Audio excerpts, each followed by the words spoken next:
तो मुकेश सहनी, चिराग पासवान, उपेंद्र कुशवाहा, ये लोग का बस चर्चा चलते रह गया। ये लोग डील करने में रह गए, ये लोग सौदेबाजी करने में रह गए। और जीतन राम मांझी को जो पार्टी के बचाने के लिए जरूरी लगा, जो चाहते थे बीजेपी उनको सहयोग करे या उनको फायदा दे एनडीए में आने पर, वो बातें मान ली गई होंगी, या फिर जीतन राम मांझी के सामने दूसरा विकल्प ही नहीं बचा है। बीजेपी भी राजनीति को बेहतर तरीके से समझ रही है और वो इस बात को भी जानती है कि कुशवाहा समुदाय का वोट जरूरी है।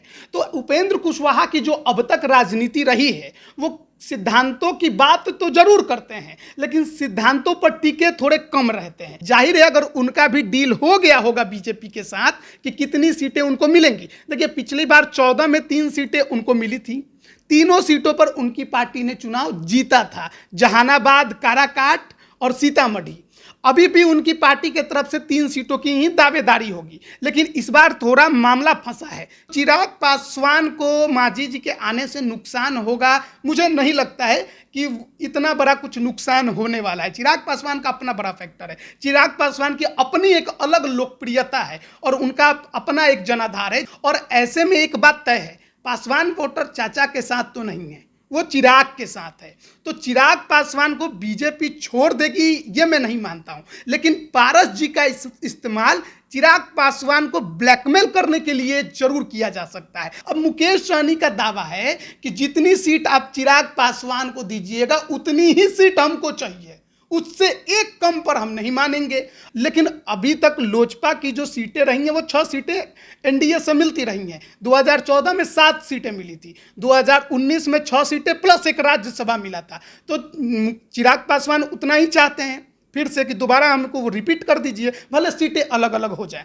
लेकिन मुकेश सहनी भी अब कहते हैं कि हमको भी उतनी सीटें दीजिए। लेकिन मेरा मानना है कि 25 से 28 सीट के आसपास बीजेपी इस बार लोकसभा का चुनाव लड़ेगी। उसके बाद जो 12 या 14 सीटें जो भी बचेंगी वो सहयोगी दलों को वो दे देगी, जिसमें। नमस्कार, आप देख रहे हैं लाइव बिहार। मैं हूं आपके साथ असलम अब्बास। 2024 लोकसभा चुनाव से पहले बिहार में एनडीए की स्थिति क्या होगी, एनडीए के साथ कौन कौन पार्टी होंगे, महागठबंधन से चुनौती के लिए कितने लोग अखाड़े में मौजूद होंगे भाजपा के साथ, ये सवाल लगातार उठ रहा था। और सवाल के बीच नाम उपेंद्र कुशवाहा, मुकेश सहनी, चिराग पासवान, ये तमाम राजनीतिक गलियारों में बहुत तेजी से तैर भी रहा था और सुनने को आ रहा था। लेकिन सभी के सभी राजनीतिक अखाड़े से शायद चूक गए और जीतन मांझी अचानक महागठबंधन से डंडी मारते हैं और एनडीए में शामिल हो जाते हैं। जी हाँ, एनडीए में शामिल हो जाते हैं। उन्होंने घोषणा कर दिया, अमित शाह से बातें हो गई, मुलाकात हो गई, सब चीज़ फिट हो गया। लेकिन सवाल है कि लोग इतना दिनों से जो चर्चा कर रहे थे उनकी हालत क्या होगी। नाम है उपेंद्र कुशवाहा या फिर चिराग पासवान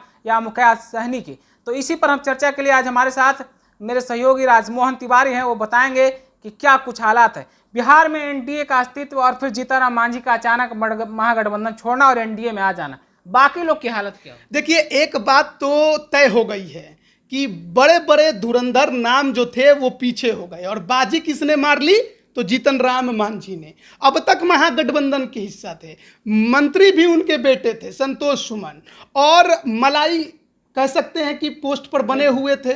लेकिन देखिए, महागठबंधन छोड़ते हैं, निकलते हैं और 2 दिन भी नहीं लगता है, जाकर दिल्ली में बात होती है, डील फाइनल हो जाती है और एनडीए में शामिल होने का ऐलान कर चुके हैं। सबसे बड़ी बात यह है कि उन्होंने खुलेआम ये औपचारिक ऐलान किया है कि अगला चुनाव वो एनडीए में रहकर ही लड़ेंगे। थर्ड फ्रंट की चर्चा भी कर रहे थे, लेकिन अमित शाह से बात हुई, उसके बाद उन्होंने खुद ऐलान किया है। इसका मतलब है कि जो राजनीतिक शर्तें उन्होंने बीजेपी के सामने रखी उसे मान लिया गया। ये एक सबसे बड़ा यहाँ पर बात तो यही निकल कर आता है कि जीतन राम मांझी जो चाहते थे बीजेपी उनको सहयोग करे या उनको फायदा दे एनडीए में आने पर, वो बातें मान ली गई होंगी, या फिर जीतन राम मांझी के सामने दूसरा विकल्प ही नहीं बचा है। या तो महागठबंधन में रहिए या फिर एनडीए में, ये 2 ही हैं धड़े बिहार में। महागठबंधन कहता है कि महागठबंधन में रहना है तो पार्टी का विलय कीजिए। ऐसे में उनके सामने बचता यह है कि वो आगे का रास्ता देखें। तो आगे के रास्ते में कौन है, एनडीए है या थर्ड फ्रंट। बिहार की राजनीति में कोई थर्ड फ्रंट काम नहीं करने वाला है। तो लोकसभा का चुनाव है, तो मुकेश सहनी, चिराग पासवान, उपेंद्र कुशवाहा, ये लोग का बस चर्चा चलते रह गया। ये लोग डील करने में रह गए, ये लोग सौदेबाजी करने में रह गए। और जीतन राम मांझी को जो पार्टी के बचाने के लिए जरूरी लगा, उन्होंने वो काम दिल्ली में जाकर 2 दिन से बैठे हुए हैं, दिल्ली में छोड़कर दिल्ली आए नहीं। बोले कि बैठेंगे, जब तक बात ना बन जाए तब तक लौटेंगे नहीं। और आज बात बन गई है। जाहिर तौर पर लोकसभा सीटें लड़ने को लेकर भी समझौता हुआ होगा, जो भी डील बनी हुई होगी, लेकिन अभी उनका खुलासा उनके तरफ से नहीं किया गया है, क्योंकि कौन कितनी सीटों पर लड़ेगा, जब तक पूरी की पूरी एनडीए एक बन ना जाए उसका स्वरूप, तब तक ये तय नहीं किया जा सकता है। लेकिन जीतन राम मांझी जिन जिन सीटों पर लड़ने को इच्छुक होंगे, दावेदारी उन्होंने की होगी, अमित शाह की तरफ से उन्हें हरी झंडी मिल गई होगी, तभी यह ऐलान हुआ है। सबसे बड़ा सवाल है कि जीतन राम मांझी महागठबंधन छोड़े। सबसे पहला नाम हम ले रहे हैं उपेंद्र कुशवाहा का। उपेंद्र कुशवाहा ने सबसे पहले विरासत संभालने की बात की थी, जदयू से अलग हो गए थे। महागठबंधन को सबसे बड़ा झटका लग रहा था, खास करके जो कुशवाहा समीकरण लौह की बात हो रही थी। कहीं ना कहीं कुशवाहा फिर से गच्चा खा गए। देखिए, बीजेपी ने कुशवाहा समुदाय को अपने पाले में करने के लिए सम्राट चौधरी को तो खड़ा कर दिया है, तो भाव नहीं दे रही है। तो एक बात तो है कि बीजेपी भी राजनीति को बेहतर तरीके से समझ रही है, और वो इस बात को भी जानती है कि कुशवाहा समुदाय का वोट जरूरी है। तो उपेंद्र कुशवाहा की जो अब तक राजनीति रही है, वो सिद्धांतों की बात तो जरूर करते हैं, लेकिन सिद्धांतों पर टिके थोड़े कम रहते हैं, क्योंकि वो भी नीतीश कुमार की तरह थोड़ा पाला बदलने में ज़्यादा माहिर रहते हैं। कभी इस गठबंधन में, कभी उस गठबंधन में, कभी पार्टी का विलय कर लिए, फिर पार्टी बना लिए, तो विश्वसनीयता तो उनकी भी थोड़ी घटी है। लेकिन जाहिर है उपेंद्र कुशवाहा उस समाज के एक बड़े नेता हैं, इससे कोई इनकार नहीं कर सकता है। लेकिन अभी कुछ समय पहले ही वो भी दिल्ली गए थे, और दिल्ली से जब लौटे हैं उसके बाद संगठन पर फोकस ज़्यादा है। जाहिर है अगर उनका भी डील हो गया होगा बीजेपी के साथ कि कितनी सीटें उनको मिलेंगी। देखिए, पिछली बार 14 में 3 सीटें उनको मिली थी, तीनों सीटों पर उनकी पार्टी ने चुनाव जीता था, जहानाबाद, काराकाट और सीतामढ़ी।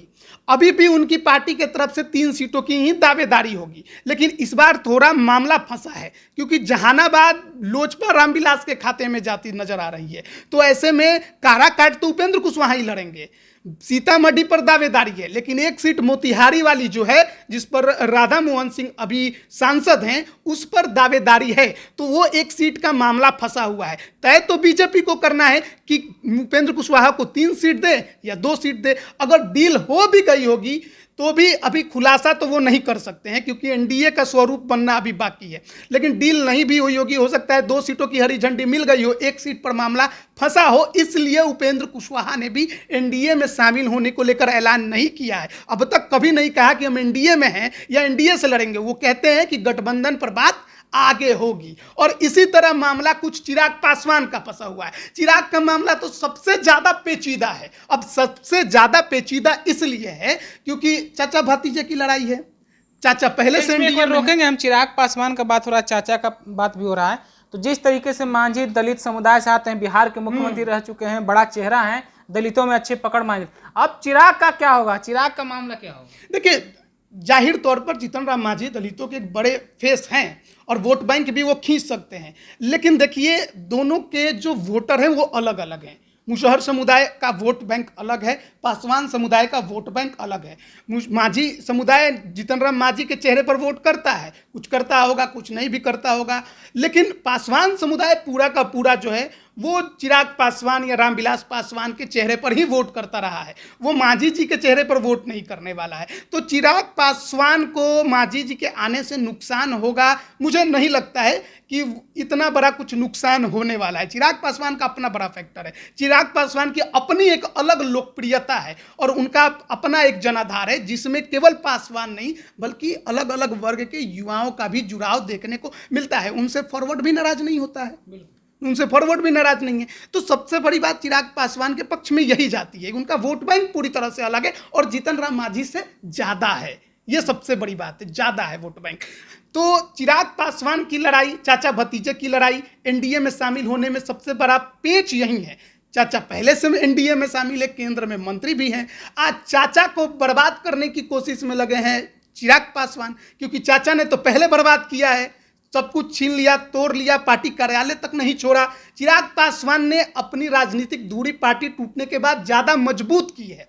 और ऐसे में एक बात तय है, पासवान वोटर चाचा के साथ तो नहीं है, वो चिराग के साथ है। तो चिराग पासवान को बीजेपी छोड़ देगी ये मैं नहीं मानता हूं, लेकिन पारस जी का इस्तेमाल चिराग पासवान को ब्लैकमेल करने के लिए जरूर किया जा सकता है। अब ब्लैकमेल करने का अर्थ ये है कि पशुपति पारस पहले से केंद्र में मंत्री हैं। अब चिराग पासवान अगर कम सीटों पर नहीं माने तो बीजेपी ये कहेगी कि अगर आप हमारे साथ नहीं आएंगे तो हम चाचा को आगे बढ़ाएंगे। चाचा को आगे बढ़ता तो चिराग नहीं देख सकते हैं। तो ऐसे में सीटों की डीलिंग के लिए इस्तेमाल किसका हो रहा है? बीजेपी किसका कर रही है? पशुपति पारस का। और चिराग पासवान सीटों की डीलिंग के लिए इस्तेमाल कर रहे हैं कि अभी हम किसी गठबंधन का हिस्सा नहीं है, बीजेपी को हमारे साथ की जरूरत है। ऐसे में सबसे बड़ा बात है हाजीपुर लोकसभा।